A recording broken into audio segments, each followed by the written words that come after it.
नमस्कार। 12 अप्रैल के current affairs को देखते हैं। सबसे पहली खबर है टेम्पो। ये क्या है? इसका फुल फॉर्म है tropospheric emission monitoring of pollution instrument.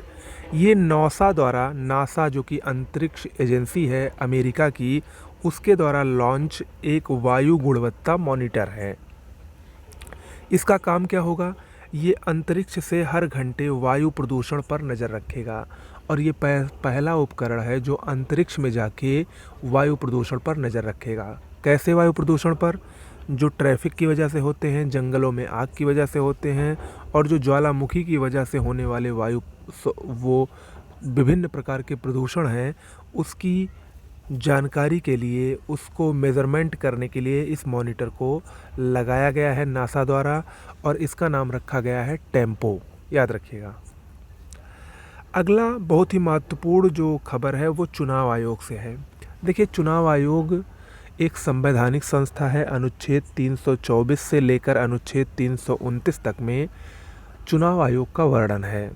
चुनाव आयोग चर्चा में इसलिए है क्योंकि हाल ही में इसने एक पार्टी को राष्ट्रीय पार्टी की मान्यता दी तथा जो पहले से पुरानी 3 राष्ट्रीय पार्टियां थीं उनको राष्ट्रीय पार्टी का दर्जा उनसे छीन कर उनको राज्य पार्टी का दर्जा दे दिया है।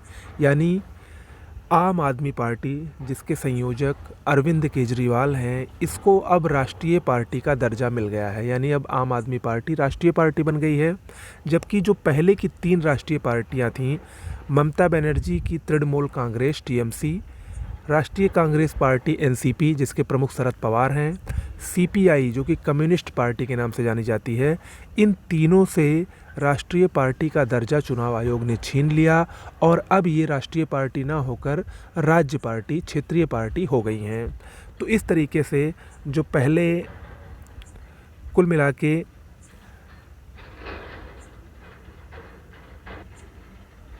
8 राजनीतिक दल थे, उसमें से 3 के हटने के बाद और 1 के जुड़ने के बाद अब वर्तमान में भारत में 6 राष्ट्रीय राजनीतिक दल हैं।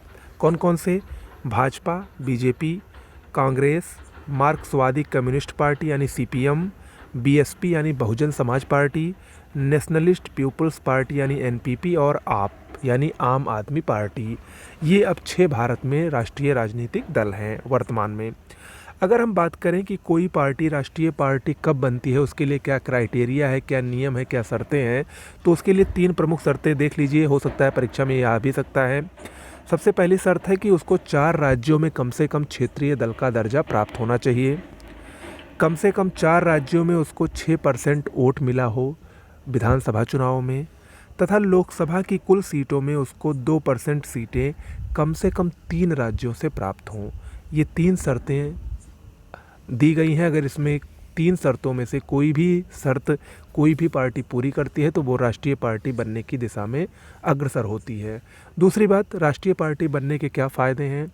देखिए, जो भी पार्टियां राष्ट्रीय पार्टियों का दर्जा जिसको मिलता है, उनको दिल्ली में अपनी राष्ट्रीय पार्टी अपना कार्यालय बनाने के लिए सरकार की तरफ से ज़मीन मुहैया करवाई जाती है।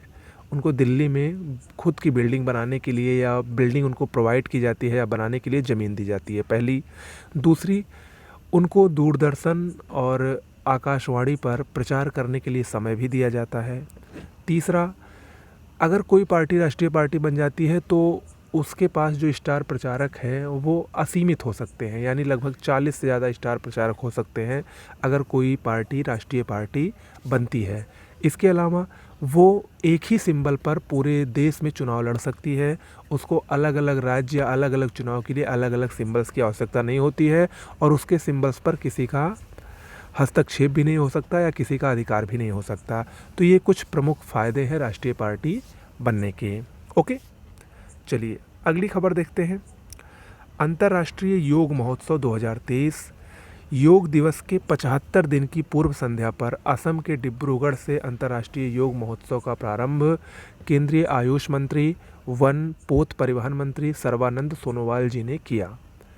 आप लोग जानते हैं कि प्रत्येक वर्ष 21 जून को अंतर्राष्ट्रीय योग दिवस मनाया जाता है, तो उसी के 75 दिन पूर्व ही ये कार्यक्रम शुरू हुआ है लोगों में योग के प्रति जागरूकता पैदा करने के लिए। ओके, परमाणु रिएक्टर से संबंधित अगली खबर है।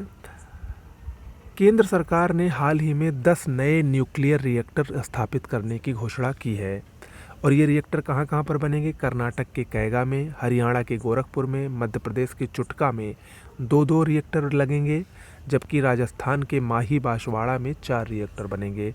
तो इस तरीके से केंद्र सरकार द्वारा कुल 10 नए न्यूक्लियर रिएक्टर स्थापित करने की घोषणा की गई है। अगला है गोल्डन लाइसेंस।